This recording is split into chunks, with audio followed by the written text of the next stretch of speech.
Hello. Hello, ladies and gentlemen, and welcome to our very first video game review. Very first video game review. On this historic occasion, we have decided to review. Persona 5. That's right. One of the hottest games out right now. Probably going to be one of the hottest games of the year, I would say.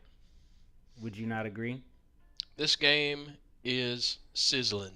It is like sizzling. And yeah, we're going to review it and let you know why it's sizzling. Yep, just a little background on me and the Seiken Flash. We're not new to the Persona series as far as playing. No. I mean, we both played 4, I, Persona 4. I started with Persona 2 Eternal Punishment. And I started with that really terrible localization of Persona. Revelations. Yeah, Ooh, that's not. it was Yeah. not the best first impression, but I got the gist of the game, so I did pick up 4 when it came out.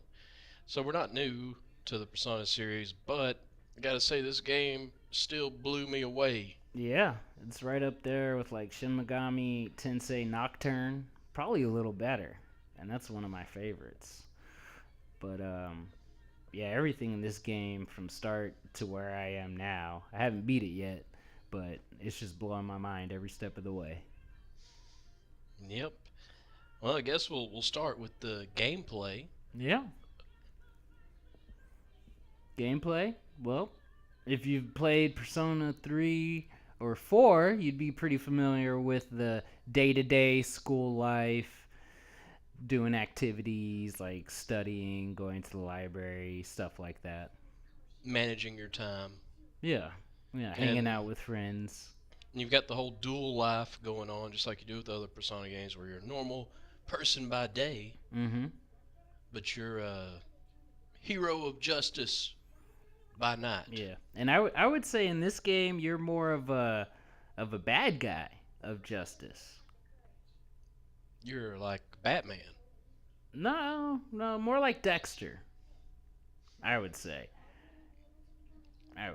Because I mean, when you think about it, they're hardcore thieves. I know they're stealing, they're like Robin Hood, but like on the more darker side of it, because they could potentially kill their victim if they fuck up, Yeah.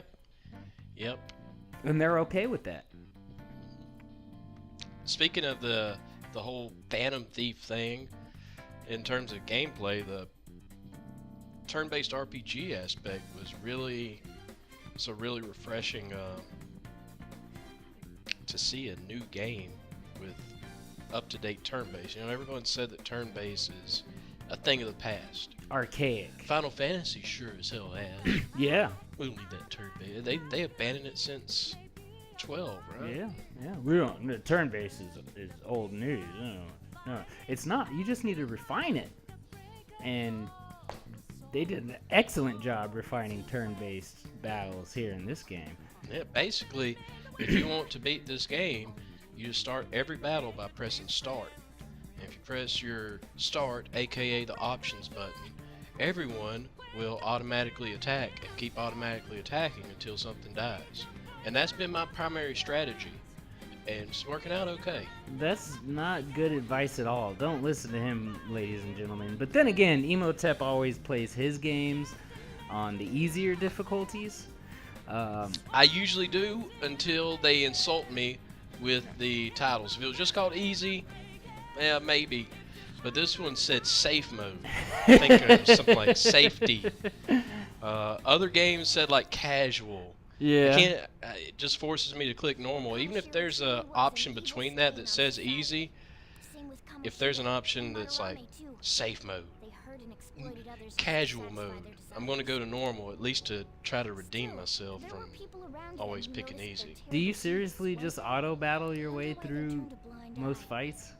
No, of course not. You would get your ass owned in this game. Oh hell yeah, you would. It's not like other turn-based RPGs. I mean, where you could just smash attack over and over again until the enemy dies. Yeah, like just Maybe pop even an if item you or two. powered up your character and just power leveled, you're going to come across enemies where that shit's not going to fly. Yeah. And I'd say majority of the later fights, you've got to take them out before they get a chance to touch your ass. Otherwise, they're going to bend you over and just keep thrusting. Yep, over and over again, and Till especially on hard mode. Let me Till tell you you, get to see that, Igor. yeah, yeah, that first dungeon on hard mode with such limited resources and very few variety of persona to choose from, it's definitely a challenge, and you really have to focus on getting those ambushes, attacking the weaknesses, and one slip up, and you could just get one-shotted and game over. And that's refreshing. 'Cause Yeah, it's a game over. Not a, hey, would you like to try again? Yeah. No, you go back to your last safe room or your Yeah. last save data. yeah. There's none of that shit like try again. The only time they'll let you restart is if it's a boss battle. And for good reason, too. Yeah. Which you'll find out, like, later boss battles, you're going to die your first time in. Oh yeah, It's going to happen.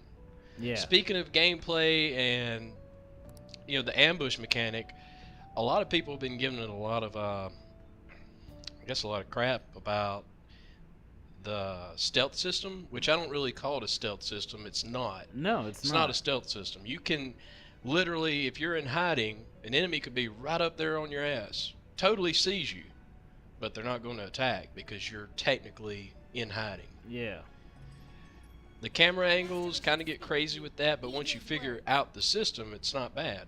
yep, It has its own little way. If you just keep pressing X, things are going to get crazy and you're going to get sick. yeah. You need to use your control stick to slide around corners and try to position your right stick with with your next spot you want to run to. It took me a while to figure out that I could slide around corners by just using my left stick. Like if I'm regularly moving, you just slide around them corners with ease. Because before I was like hitting X and rolling out of the corner and getting ambushed and shit, and it just wasn't working.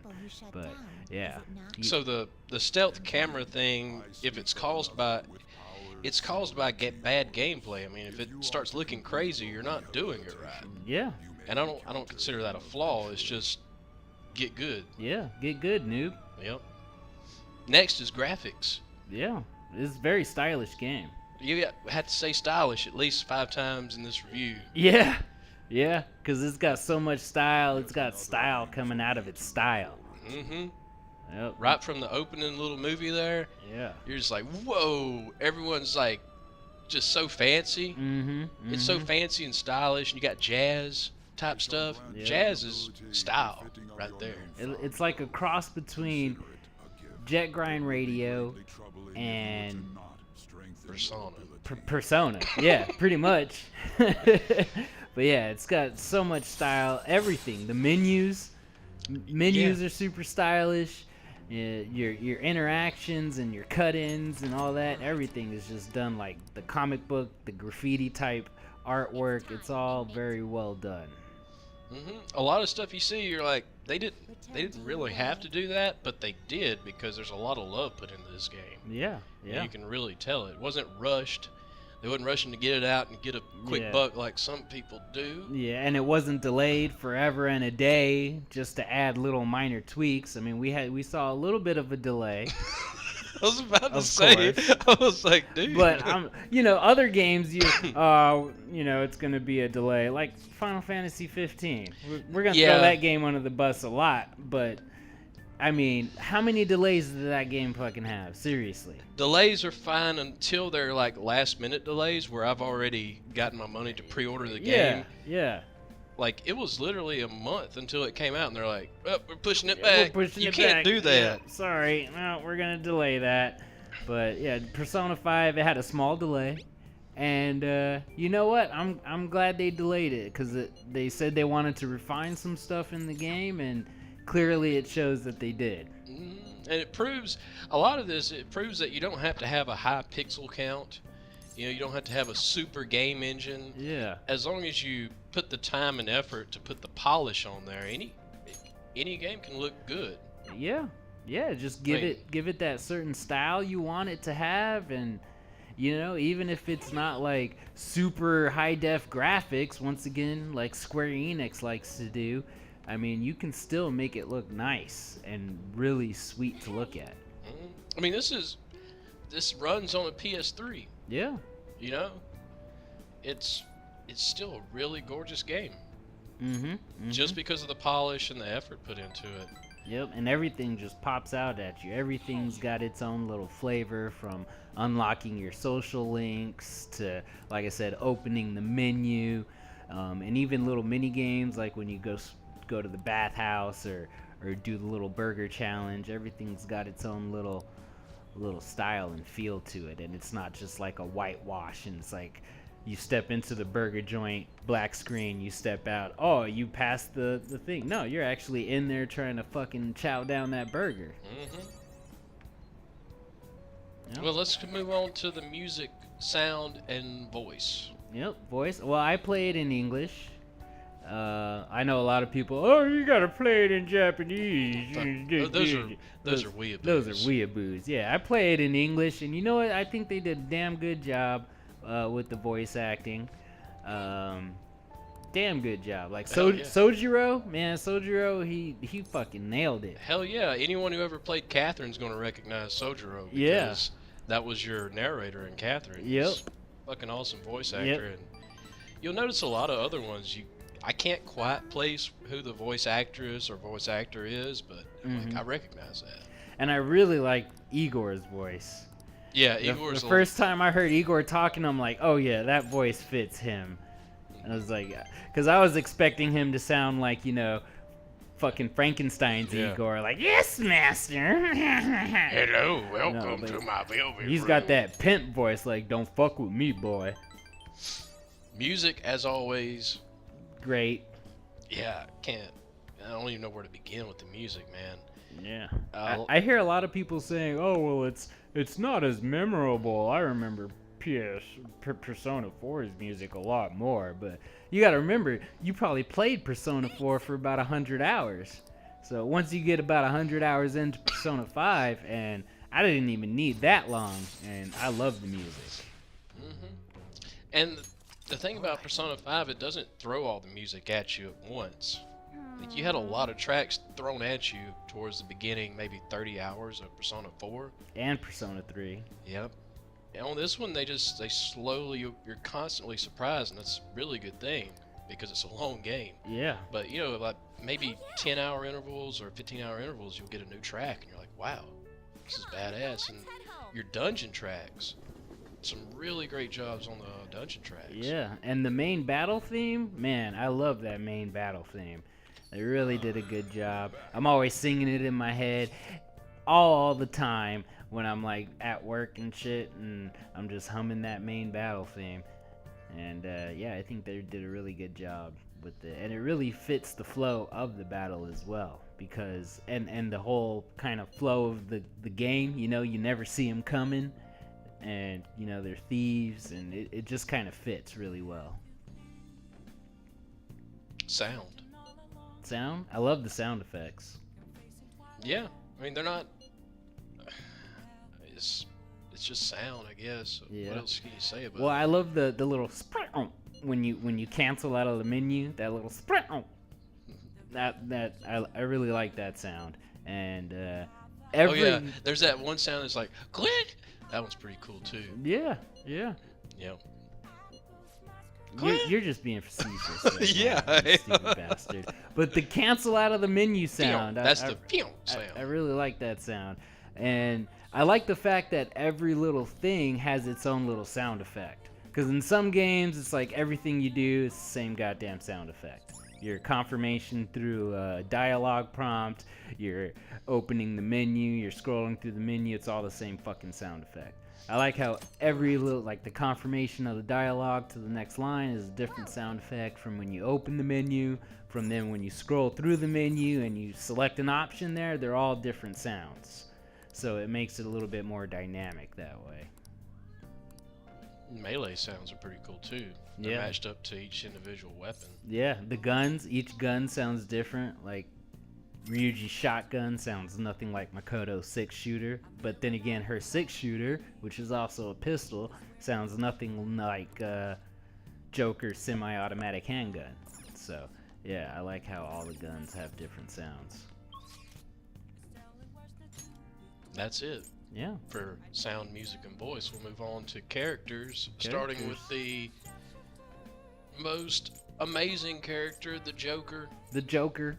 Yep, the Joker. And I love how they gave him that code name, Joker. It just fits so well with him. Plus, it actually gives the characters an opportunity to call him something without saying, hey, and showing your name in the text box, but they don't actually say anything and they just move on to the next line. Mm-hmm. So having him called Joker really, really kind of makes it more like he's part of their group. Yep. Not just some invisible guy with superpowers. I like how he has actually a personality of his own now, because he historically has just been a blank slate, and you added to it, and to a degree you still have that, but he's definitely got a bit of his own personality. Yeah, and it shows a lot more in this game. He's a little twisted. He is. He's a thief. I mean, background without giving away too much. You know, he's a what is this shit called? He's when he's got a criminal record, that's it. Yeah, a delinquent. He's got a criminal record, so he's moving in with a friend of the family. And his first thing to do is, you know, start this fucking war with a teacher. Yeah. It's like, like, I ain't taking this shit. yeah, he just don't give a fuck. He doesn't. He's a rebel. And you see a lot of anti-heroes in video games, but he's a little more than that. He's basically a criminal, and that's what I love about it, because you're really playing the bad guys in this game, and you know, you're stealing the hearts of the bad people to make them confess their crimes, but at the same time, you know, you're a thief, and you're fucking essentially manipulating these guys to confess their sins. You're like strong-arming them and say, hey, you better tell them what you did, or, you know, we might kill you. Yeah. Well, sometimes they deserve it. Yeah. Hell yeah. Like the first dude you encounter, he definitely deserved it. Because he's a giant fuckhead. Next character you meet is Ryuji, the blonde kid. He reminds me a lot of Ichigo. You've told me that much. I still don't quite get that connection. I like Ryuji. I like his character. I don't really like his weapon of choice in battle. And some of his moves in battle are a little meh, but I do like his character. And he says bullshit a lot, and it makes me laugh every time. It's a lot of bullshit going on, so he's got to say it. He's got to call that bullshit. Yep. And then you've got Morgana, who I think is just a cat that found her persona. We still don't know what's going on with Morgana. Tep's a little bit more further in the game than I am, so... Yep, still won't talk about it, but yeah, Morgana's really interesting because when your character is by himself, you have a lot of, I mean, it was just in previous games, it was kind of dead time. Like, there wasn't a lot going on, but you know, Morgana's there to kind of voice your feelings and stuff. Yeah, kind of be your Jiminy Cricket. Yeah. And some people don't agree with that. Some people are annoyed at Morgana, and I'm like, well, in the previous games, it would do the same thing, but it would just be a thought in your head. Now you actually have someone telling you to do this, and they feel like they're being imposed on by some outside force instead of making their own choice. But it's the same goddamn thing, and Morgana kind of livens up the atmosphere, in my opinion. I mean, the biggest thing about Morgana is when it's nighttime and, you know, you want to do something, it's like, no, you got to go to bed. Yeah, she kind of keeps you in check. Or he. Or he. Well, it is a he. It could be. I mean, they really haven't checked. Well, they've asked him, and he said he's definitely a male. And he sounds like he could be just a young boy. Yeah, maybe. That hasn't hit puberty yet. But I do like his design. But his two names, Morgana and Mona. Yeah, those are female. Yeah. Yeah. So, who knows? And then you've got On.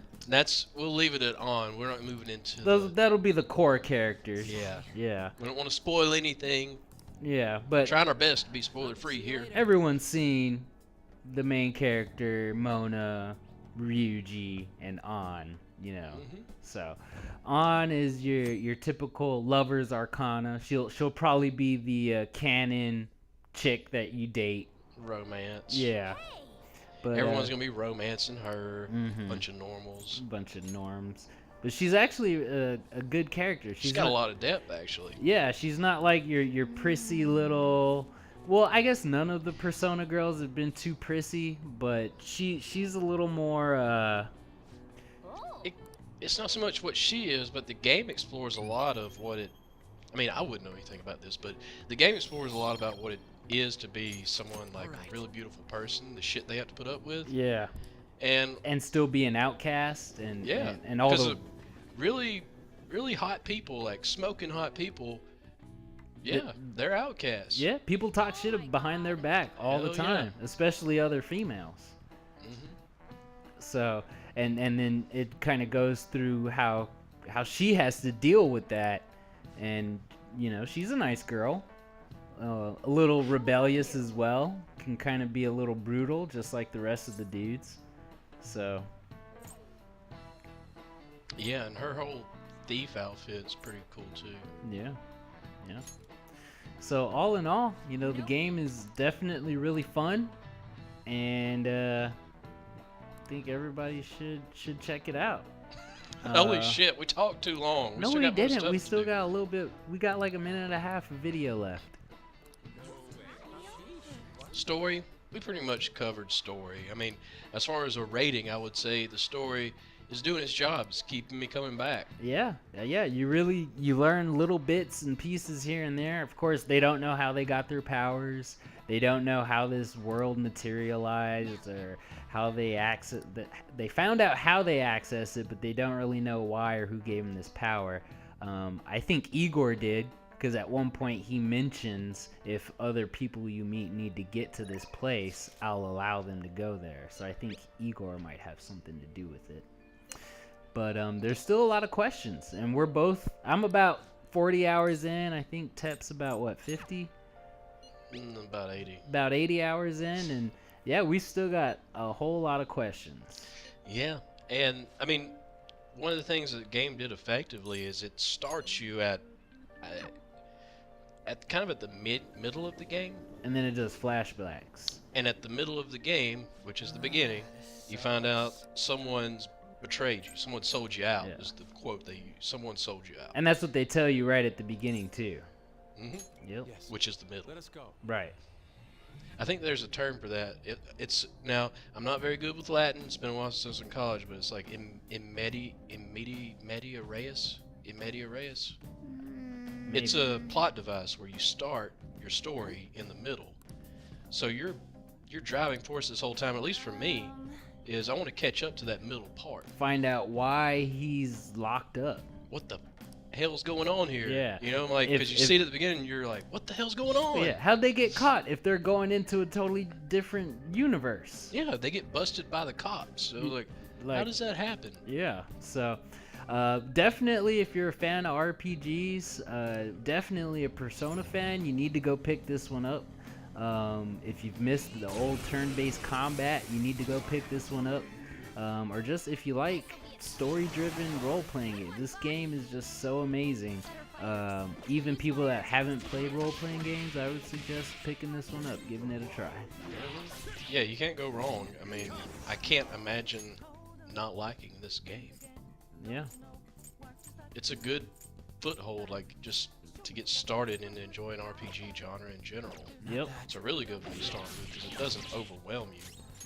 But at the same time, it does have a safety mode, so you can play that if you just lose your toe. Yep. And all of its content is available from the go. It's not one of those games where you have to wait for DLC expansions and other things to explain the full story. No, you're gonna get about 100 hours out of this game, and it's all there just for $60. Yep. The only thing you gotta spend your money on is outfits.